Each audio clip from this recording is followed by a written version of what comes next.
हरे कृष्णा। हम लोग श्रीमद् भागवतम की श्रृंखला को आगे बढ़ा रहे हैं। तो हम लोग श्रीमद् भागवतम के इंट्रोडक्शन को देख रहे हैं, जो श्रीला प्रभुपाद जी के द्वारा लिखा गया है। और आज हमारा 17वां दिन है।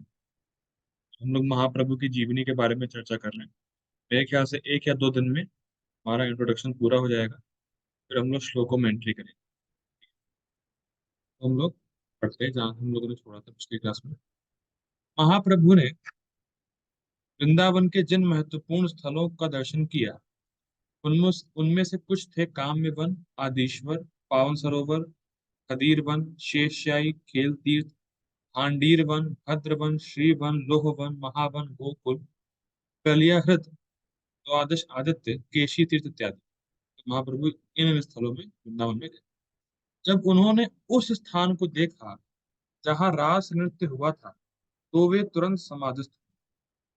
ये बहुत महत्वपूर्ण बात कि जब जिस भक्त को कृष्ण प्रेम प्राप्त होता है, मैंने पहले ही बताया कि जिस व्यक्ति को कृष्ण प्रेम प्राप्त है, हम उसकी अवस्था को समझ नहीं सकते, सोच भी नहीं सकते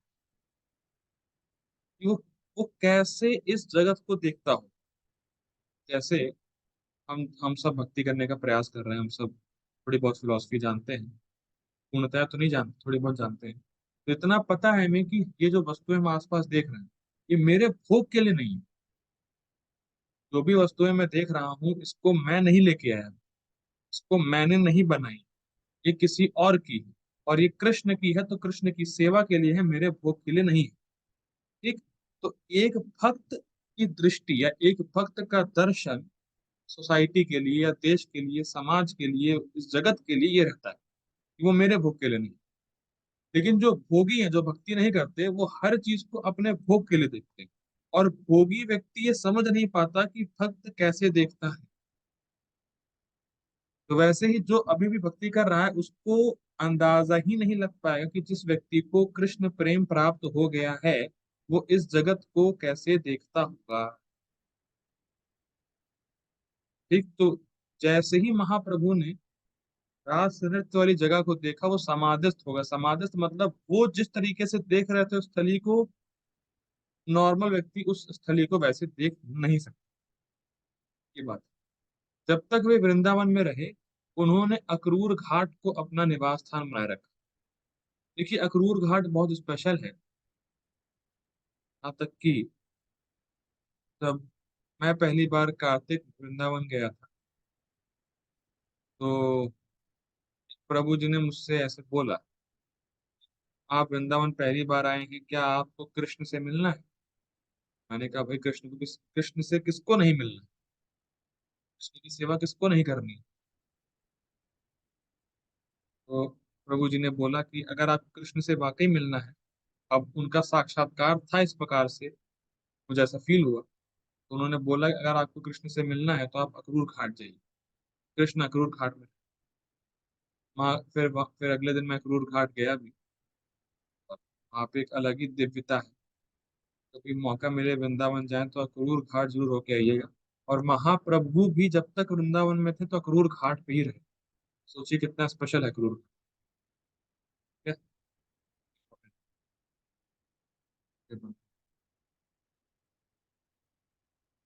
अब महाप्रभु जा रहे हैं प्रयाग। हरि बोल।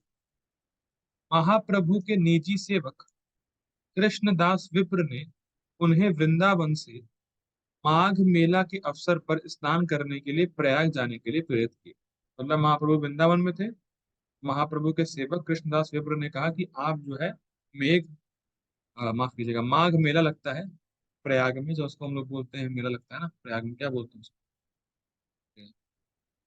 माघ का मेला ही बोलते हैं शायद। माघ का मेला यस। लगा था। कौन सा प्रभु? हाँ। हाँ, माघ का मेला, माघ का मेला। माघ का मेला बोलते हैं, तो माघ का मेला लगता है। तो महाप्रभु के सेवक ने बोला महाप्रभु कि आप स्नान करने के लिए प्रयाग जाइए। महाप्रभु ने यह प्रस्ताव मान लिया और वे प्रयाग के लिए रवाना हुए। रास्ते में उन्हें कुछ पठान मिले, जिनमें से एक विद्वान मौलाना थे।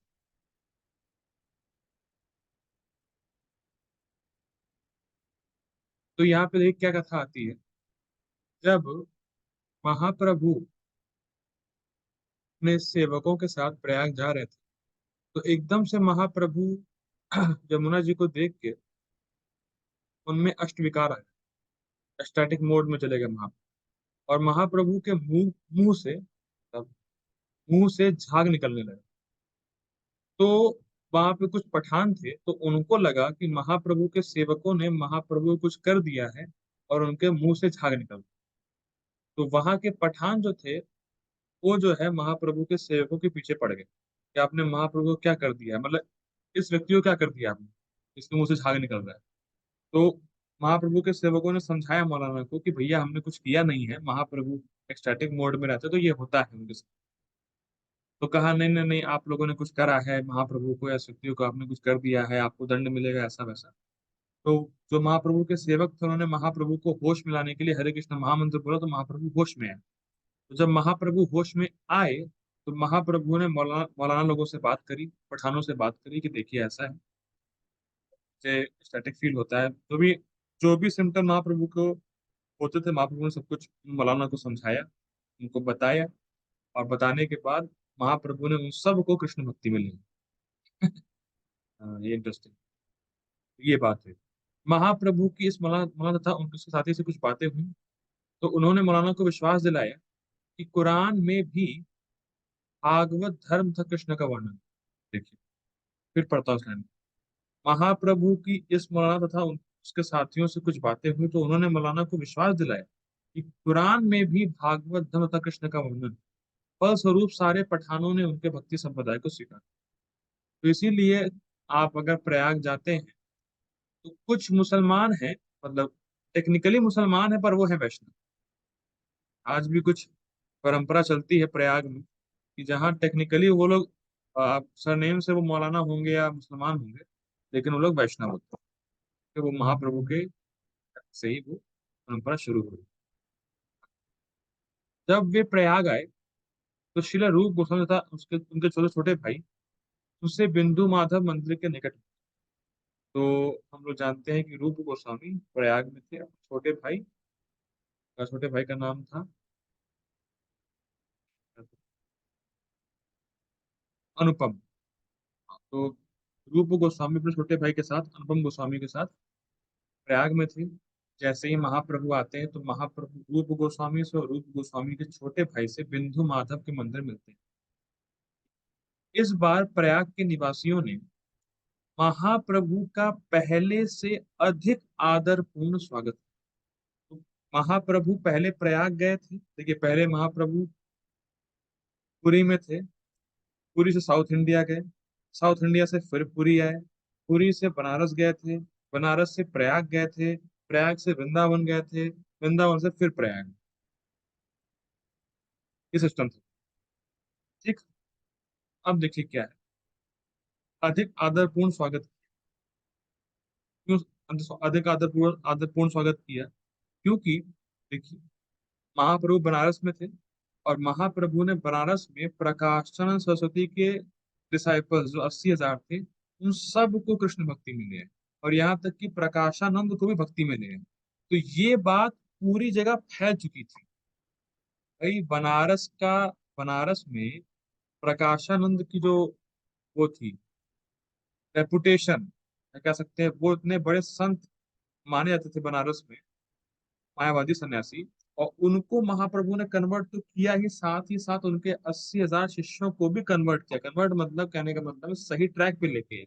तो ये बात हर जगह फैल गई। तो जब महाप्रभु प्रयाग में एंटर हुए, तो लोगों ने और अधिक आदरपूर्ण तरीके से स्वागत किया। ये जानने के बाद कि महाप्रभु मायावादी सन्यासियों को वैष्णव फिलॉसफी एक्सेप्ट कराते हैं।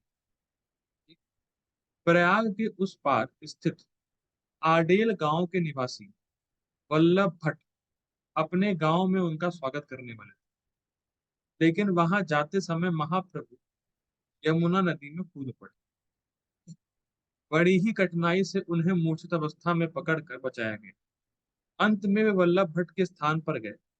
वल्लभ भट्ट महाप्रभु के मुख्य प्रशंसकों में से एक थे, लेकिन बाद में उन्होंने अपना दल बना लिया, जिसका नाम वल्लभ संप्रदाय पड़ा। तो देखिए क्या मतलब है, क्या स्टोरी लाइन चल रही है। रूप गोस्वामी और उनके छोटे भाई महाप्रभु के पास हैं। और और वल्लभ भट्ट भी महाप्रभु से मिलने आते हैं। मतलब ये मान के चलिए, महाप्रभु बैठे हैं, रूप गोस्वामी और उनके छोटे भाई बैठे हैं। वल्लभ भट्ट महाप्रभु से मिलने आते हैं। तो वल्लभ भट्ट जो है, रूप गोस्वामी और उनके छोटे भाई को बोलते हैं कि अरे कितने महान वैष्णव, महाप्रभु के सामने बोलते। तो महाप्रभु कहते हैं अरे ये लोग कुछ नहीं है, ये लोग तो मुसलमान है। कि रूप गोस्वामी, रूप गोस्वामी अभी रूप गोस्वामी बने नहीं।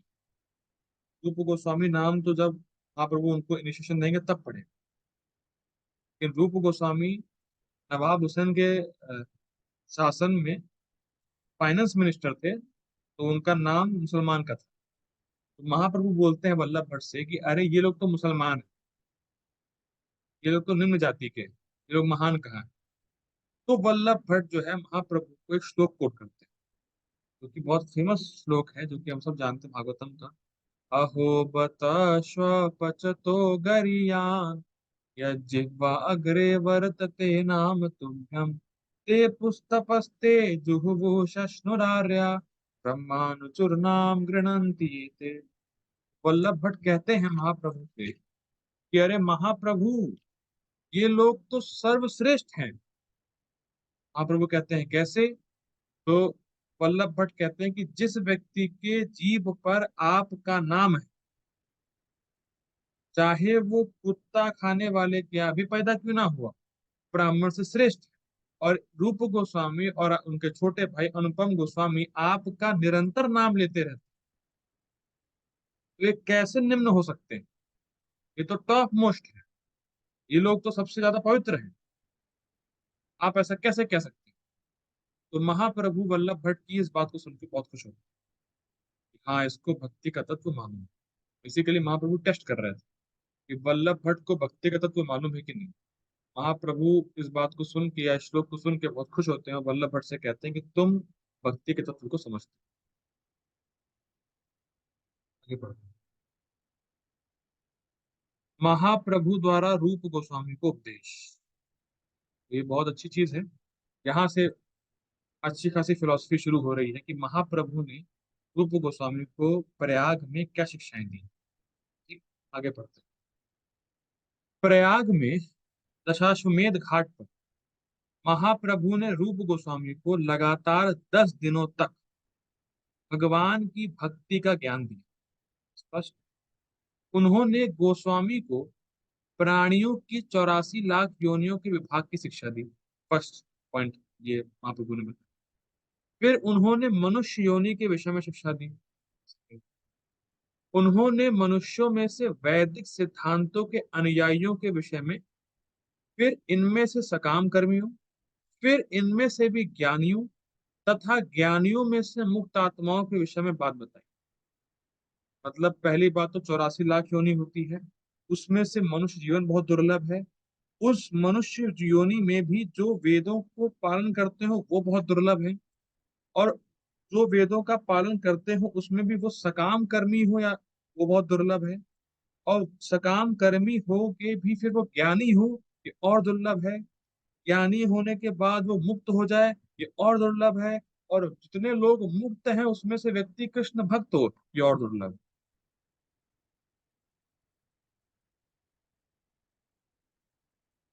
ये महाप्रभु ने, उन्होंने बताया कि कुछ ही ऐसे लोग हैं, कुछ ही ऐसे लोग हैं जो वास्तव में भगवान श्री कृष्ण के शुद्ध भक्त। और इस्कॉन में प्रायः ऐसे ही विरले लोगों को रखा है। या जितने भी लोग इस्कॉन में हैं या कृष्ण भक्ति का पालन कर रहे हैं, सब बहुत दुर्लभ, बहुत ही दुर्लभ है। क्यों दुर्लभ है? भले ही व्यक्ति शुद्ध भक्त बना नहीं हो, लेकिन शुद्ध भक्ति के मार्ग में है और शुद्ध भक्त के अंडर में। समझ पा रहे हैं? भले ही हम लोग शुद्ध भक्त हो नहीं गए, पर कम से कम शुद्ध भक्ति में लगे तो हैं। कम से कम ये जानते तो हैं कि शुद्ध भक्ति है क्या। और शुद्ध भक्त के अंडर में, श्रील प्रभुपाद जी के अंडर में, तो हम लोग बहुत बिरले हैं, बहुत रेयर, बहुत स्पेशल। ठीक। तो यहाँ महाप्रभु श्लोक कोट करते हैं। ब्रह्मांड भ्रमित कौन भाग्यवान की, गुरु कृष्ण प्रसादे पाए भक्ति लता बीज। आप वो बताओ, आगे बढ़ते हैं। श्रील रूप गोस्वामी सनातन गोस्वामी के छोटे भाई थे। जब वे सेवा से निवृत्त हुए तो वे अपने साथ 2 नाव भरकर सोने के सिक्के लाए थे। सोचिए, 2 नाव भरकर सोने के सिक्के, कितने अमीर थे रूप गोस्वामी। अर्थात वे अपनी नौकरी से संचित कई लाख रुपए लाए थे। उन्होंने गृह त्याग कर भगवान चैतन्य महाप्रभु के पास जाने के पूर्व अपनी संपत्ति इस प्रकार बांटी थी। और प्रभुपाद जी बोलते हैं, कोई भी जो भक्त है उसको अपनी संपत्ति को इसी प्रकार बांटना चाहिए जिस प्रकार से रूप गोस्वामी ने बांटा है। तो कैसे बांटा है देखिए। 50% भगवान, सैलरी आए 50% कृष्ण, तथा उनके भक्तों की सेवा में 25%, 25% वैष्णवों की सेवा में, तथा 25% आपातकालीन निजी आवश्यकता के लिए, 25% अपने लिए। ये स्टैंडर्ड, आप कितना कमाते हो, कितनी नीड है, क्या है, वो तो वेरिएशन चलेगा उस हिसाब से, लेकिन स्टैंडर्ड यही है। इस प्रकार से उन्होंने समस्त गृहस्थों के लिए एक आदर्श स्थापित किया कि गृहस्थ को कैसे अपने धन को बांटना। आगे पढ़ते हैं।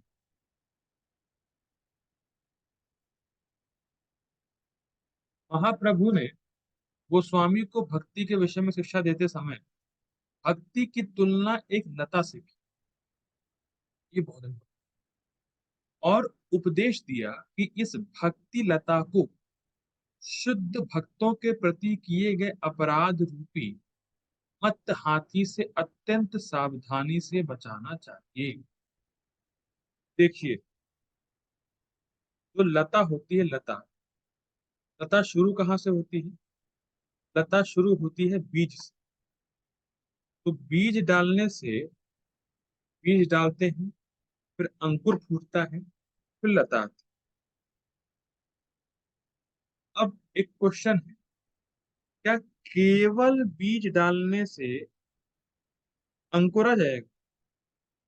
या केवल बीज डालने से अंकुर फट जाएगा या फूटेगा?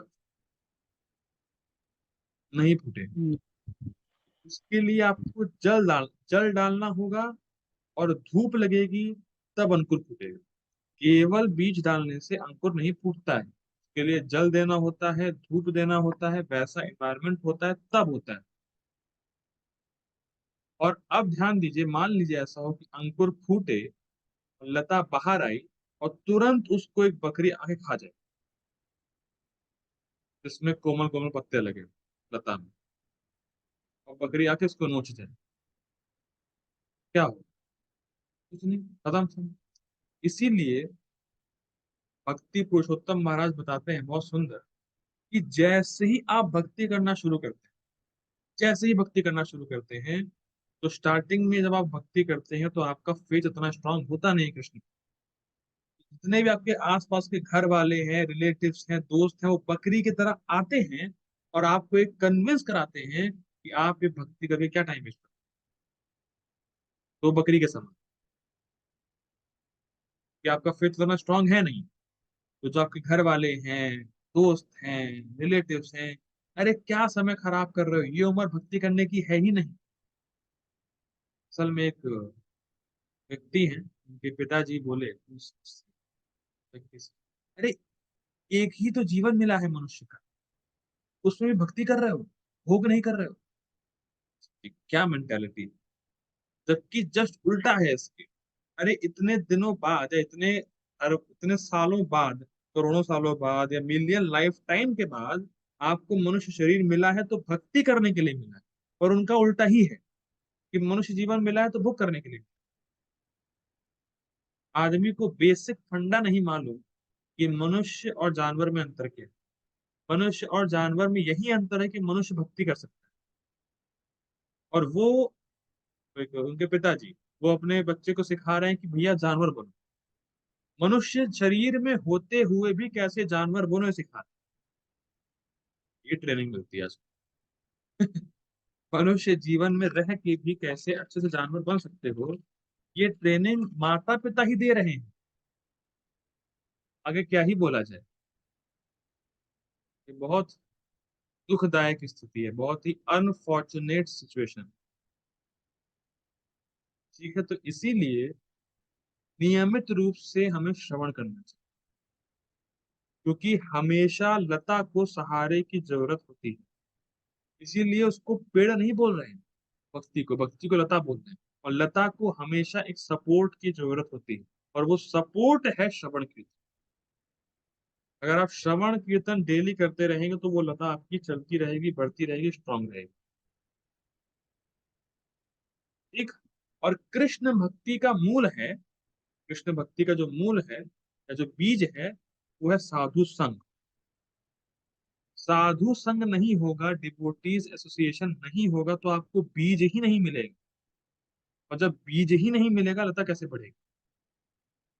तो इसीलिए हमेशा, इसीलिए बोलते ना, साधु संग सर्व शास्त्र कोय, लव मात्र साधु संग सर्व सिद्धि हो। कि कृष्ण भक्ति का मूल है। भक्ति आपको मिली ही भक्तों के संग से। भक्ता संजायते भक्ति, भक्तों के संग से ही भक्ति जन्मती है, ऐसा समझ लीजिए। ठीक है? अब देखिए, कई बार ये कंफ्यूजन लोगों को होता है और लोग पूछते भी हैं कि प्रभु जी, ये वैष्णव अपराध क्या होता है? देखिए, अगर सिंपल लैंग्वेज में बोला जाए तो वैष्णव अपराध एक ही। उसके उसके बहुत सारे डिवीजन आप कर लो, उसके बहुत सारे वेरिएशंस कर लो, उस कॉन्सेप्ट को अलग अलग सिचुएशन में डालो, तो अलग अलग आउटकम आएगा, वो अलग चीज। लेकिन कॉन्सेप्ट क्या है कि किसी भी भक्त की सेवा में बाधा ना पहुंचे, बस। वैष्णव अपराध ये है। कोई व्यक्ति या कोई भक्त कुछ सेवा करना चाहता है और आप चाहो कि वो भक्त ये सेवा ना कर पाए, या उसकी इस सेवा में बाधा बनो, ऑब्स्टेकल बनो, तो यही वैष्णव अपराध, यही कॉन्सेप्ट। आप इसको अलग अलग जगह लगा लोगे, अलग अलग आउटकम आएंगे, तो अलग अलग चीजें बनेंगी, वो अलग। लेकिन मुद्दा क्या है, कॉन्सेप्ट क्या है? कॉन्सेप्ट यही है कि किसी भी भक्त की सेवा में बाधा नहीं बने, किसी भी भक्त को सेवा करने में परेशानी ना बने। ये वैष्णव, इससे बच। ठीक। आगे बढ़ते हैं। इसके अतिरिक्त इस लता की रक्षा इंद्रिय भोग की इच्छाओं से, अद्वैतवादी मुक्ति से, तथा हठ योग प्रणाली की सिद्धि से भी करनी। श्लोक है ना, अन्याभिलाषिता शून्यम ज्ञान कर्मादि अनावृत। भौतिक इच्छा और अद्वैतवादी मुक्ति मतलब जीव भगवान में जाके मिल जाए, तो और सिद्धि प्राप्त करना, ये सब हानिकारक है भक्ति के। कि इसमें फिर आप अपने को सेंटर बना रहे हो ना, कृष्ण सेंटर में रहकर। तो अगर आप भक्ति कर रहे हो इंद्रिय भोग करने के लिए, भक्ति कर रहे हो भगवान से मिल जाने के लिए, भक्ति कर रहे हो सिद्धि प्राप्त करने के लिए, तो ये सब भक्ति के लिए बहुत डेंजर है।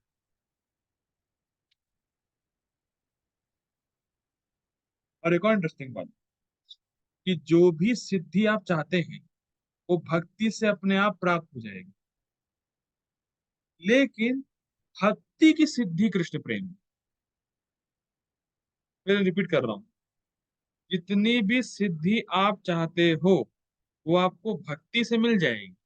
पर भक्ति की सिद्धि है कृष्ण प्रेम, वो आपको तभी मिलेगा जब आप इन सिद्धियों को हटाएंगे।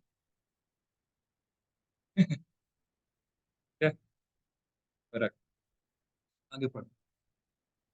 हानिकारक है। इसी प्रकार जीवों के प्रति हिंसा, सांसारिक लाभ की इच्छा, सांसारिक सम्मान तथा सांसारिक यश भी भक्ति या भगवत धर्म में की उन्नति में बाधक है। तो पढ़ते हैं, चर्चा करते हैं चीजें। शुद्ध भक्ति में सेवा को इंद्र तृप्ति की समस्त इच्छाओं, सकाम महत्वाकांक्षाओं तथा अद्वैतवादी ज्ञान के संवर्धन से मुक्त रखा जाना चाहिए। तो ये श्लोक वही सेम श्लोक है, अन्याभिलाषिता शून्यम ज्ञान कर्मादि अनावृतम अनुकूलेन कृष्णानुशीलनम भक्तिरुत्तमा। तो यहाँ पे एक वर्ड को समझते हैं। पहला वर्ड है इंद्रिय तृप्ति की समस्त इच्छाओं। तो समस्त इच्छाओं मतलब स्थूल इंद्रिय तृप्ति और सूक्ष्म इंद्रिय तृप्ति। तो स्थूल इंद्रिय तृप्ति का मतलब क्या है? स्थूल इंद्रिय तृप्ति का मतलब है स्त्री, धन और फल। मतलब हम भगवान की प्रसन्नता के लिए कार्य तो कर रहे हैं, लेकिन बदले में हमें स्थूल इंद्रिय तृप्ति भी चाहिए। हम भक्ति तो कर रहे हैं, पर स्त्री भी चाहिए। भक्ति तो कर रहे हैं, पैसा भी चाहिए। भक्ति तो कर रहे हैं, फॉलोवर्स भी चाहिए। यह है स्थूल इंद्रिय तृप्ति, ग्रॉस सेंस ग्रेटिफिकेशन। और सटल सेंस ग्रेटिफिकेशन क्या है, सूक्ष्म क्या है? पूजा, लाभ, प्रतिष्ठा। लोग मुझे सम्मान करें, लोगों के बीच में फेमस हो जाऊं, जैसे लोग मुझे देखें तो दंडवत करें। तो ये सब एक्सपेक्टेशन सूक्ष्म इंद्रिय तृप्ति, ठीक, इससे बचना चाहिए। ठीक। सकाम महत्वाकांक्षाओं, उसका मतलब क्या है? सकाम महत्वाकांक्षा मतलब स्वर्ग वगैरह जाना। ठीक। तीसरा, अद्वैतवादी ज्ञान। अद्वैतवादी ज्ञान मतलब जीव ही भगवान। जीव भगवान है इन द सेंस कि अभी जीव माया से ग्रसित है, लेकिन जैसे ही जीव माया से छूटेगा वो भगवान बने। अभी जब तक हम माया में हैं, तब तक कृष्ण की सेवा करो माया से निकलने की। और जैसे हम माया से निकलेंगे, हम ही कृष्ण बन जाएंगे। यह अद्वैतवादी ज्ञान। अब इसमें ये बताइए, क्या इस ज्ञान में जो कृष्ण की सेवा है वो एटर्नल है? नहीं। अभी सेवा कर रहे हैं और सेवा करने का मोटिव है कृष्ण बन जाना।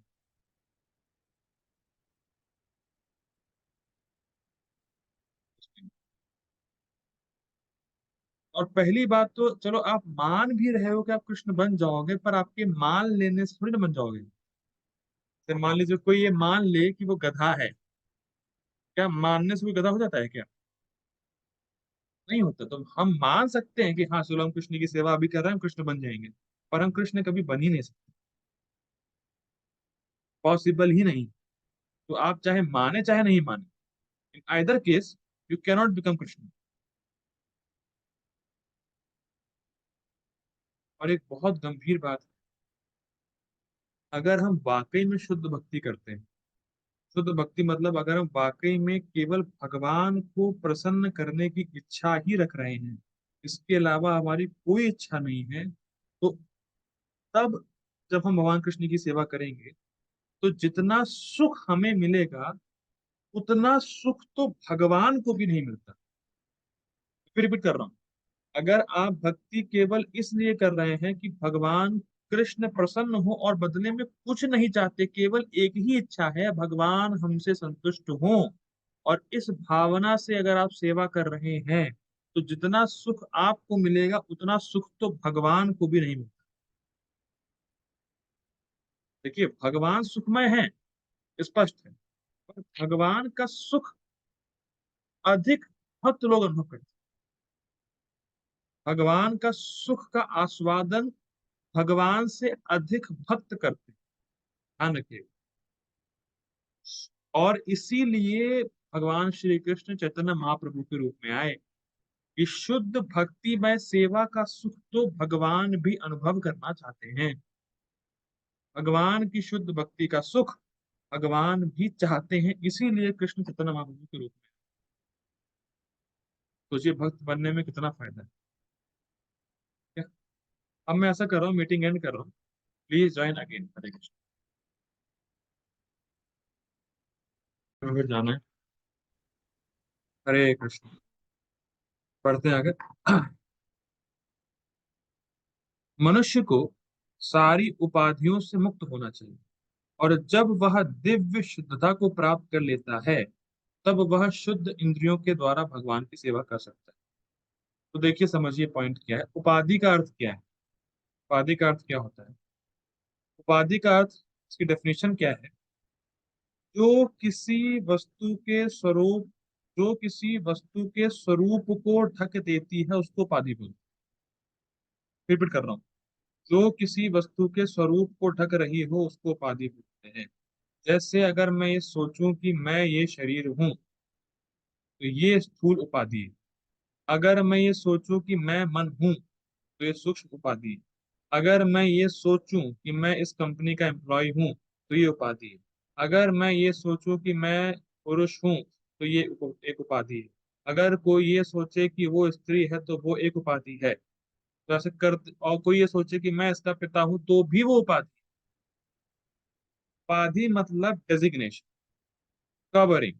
क्योंकि आत्मा ना तो पुरुष है ना स्त्री है, कुछ सब उपाधि है। एक आत्मा स्त्री पुरुष कुछ नहीं। तो अभी हम लोग उपाधियों से ग्रसित हैं। हम अपने हम अपनी पहचान उपाधि से करते हैं, और इसीलिए हमारा स्वरूप ढका हुआ है। ठीक।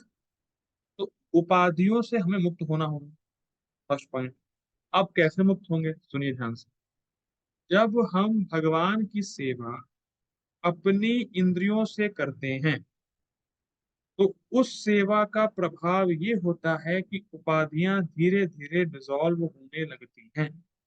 मैं फिर बहुत धीरे जा रहा हूं, सुनिएगा ध्यान से। जब हम भगवान कृष्ण की सेवा अपनी इंद्रियों से किसी भी प्रकार से करते हैं, जैसे मैं अपनी जिह्वा से बोल रहा हूं भगवान कृष्ण के बारे में, तो भगवान कृष्ण की सेवा है।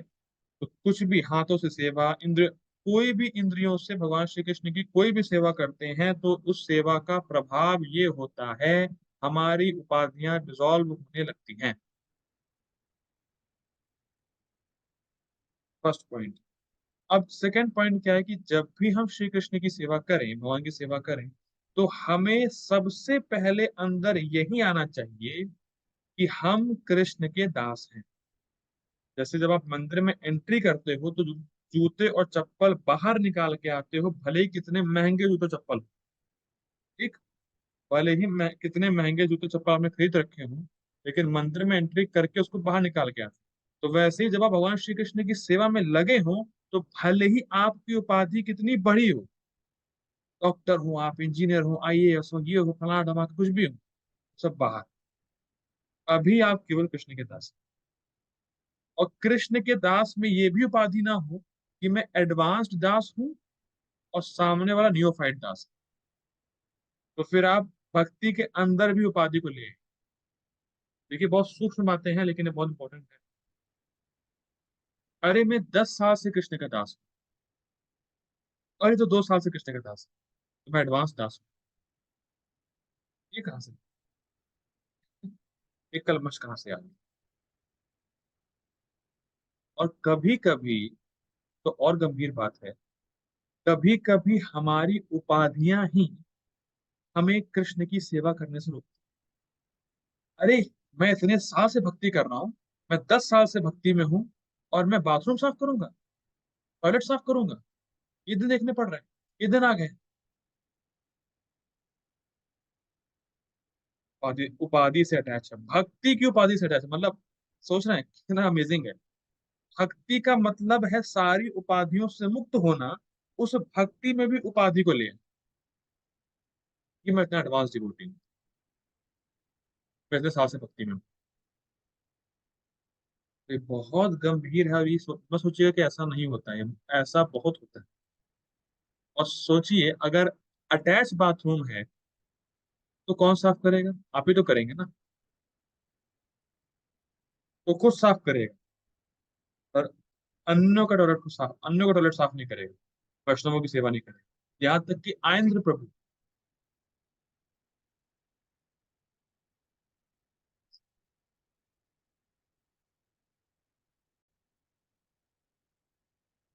मैं कह रहा था कि जो आयेंद्र प्रभु हैं, वो मेंस आश्रम के टॉयलेट साफ किया करते थे। अब क्या आयेंद्र प्रभु एडवांस डिवोटी नहीं है? फर्क, बहुत फर्क। देखिए सारा झगड़ा उपाधि का ही है बस, और कोई संसार में झगड़ा है ही नहीं। देश देश आपस में लड़ रहा है, तो गुट गुट आपस में लड़ रहे हैं, हिंदू मुस्लिम लड़ रहा है, क्रिश्चियन ये लड़ रहे हैं, सब क्यों? उपाधि, सारा खेल उपाधि। इससे बचना। और बोला भी गया, सर्व उपाधि विनिर्मुक्तम तत्परत्वेन निर्मलम ऋषिकेन ऋषिकेश सेवनम। तो जिस, देखिए बहुत ही गंभीर है, जिस दिन से व्यक्ति ने भगवान कृष्ण की सेवा करना शुरू किया है, उसी दिन से, उसी मूवमेंट से उसकी उपाधियां नष्ट होने लगी।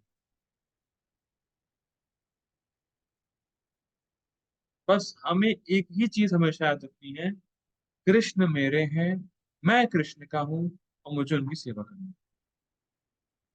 तो चिरंदन महाराज से बहुत सुंदर बोल रहे थे कि जब मैं जप करता था पहले, और जब मैं अभी जप करता हूँ, तो फर्क ये आ गया है कि मुझे ये साक्षात्कार हो गया है, आई हैव रियलाइज कि मैं कृष्ण का हूं।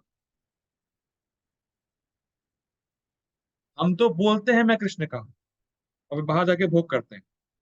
हम लोग वो हैं, दोगले, क्या कह सकते हैं, क्या दोगले के नहीं, क्या उसको वर्ड बोलेंगे, और दम्भ दम्भ, हम लोग दम्भ करते हैं।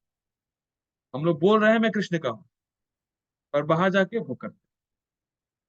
अभी हम भले फिलोसफिकल एक्सेप्ट कर चुके हैं, ये अच्छी बात है, लेकिन रियलाइज नहीं। लेकिन महाराज जी को रियलाइज हो गया कि वो कृष्ण। तो ये कैसे हुआ? जब उनकी उपाधि नष्ट हुई। उपाधियों का नष्ट होना, तो कृष्ण का होकर कृष्ण के लिए कृष्ण की सेवा करना, ये बात हमेशा रहनी चाहिए।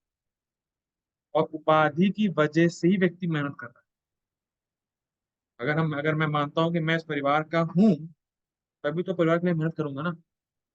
अगर मैं मानता हूं कि मैं इसका पति हूं या पत्नी हूं, तभी तो सेवा करेंगे ना। तो अभी जो उपाधि में हम हैं, उसमें भी हम बहुत मेहनत करते हैं, और जब ये उपाधियां खत्म हो जाएंगी, तब भी हम बहुत मेहनत करेंगे। आप बोलेंगे अरे, उपाधि खत्म होने के बाद मेहनत करनी पड़ेगी। हाँ, अभी जो उपाधियां मान रहे हैं, उसमें हम भौतिक कार्य कर रहे हैं, समाज के लोगों के लिए कार्य कर रहे हैं, जिसको हम अपने शरीर से संबंधित मानते हैं, उनके लिए कार्य कर रहे हैं। लेकिन जब हमारी ये उपाधि नष्ट होगी, और जब हम असली उपाधि में आएंगे, असली स्वरूप में आएंगे कि मैं कृष्ण का हूं, तो हम कृष्ण के लिए मेहनत करें। इस संबंध में राधा स्वामी महाराज बहुत सुंदर बोलते हैं कि any service which is not done with humility is superficial. कोई भी भगवान श्री कृष्ण के लिए आप सेवा कर रहे हो और वो विनम्र भाव से नहीं कर रहे, तो वो सुपरफिशियल है। और विनम्र भाव तभी आएगा जब हम उपाधियों से बचे, या उपाधियां नष्ट हो। ये बहुत इंपॉर्टेंट पॉइंट है। ठीक है, हम इसके आगे हम लोग कल करेंगे। मेरे ख्याल से कल नहीं तो परसों हमारा प्रोडक्शन हो जाएगा भागवतम का, फिर हम लोग श्लोक में जाएंगे 1.1.1। तब तक के लिए श्रील प्रभुपाद की जय।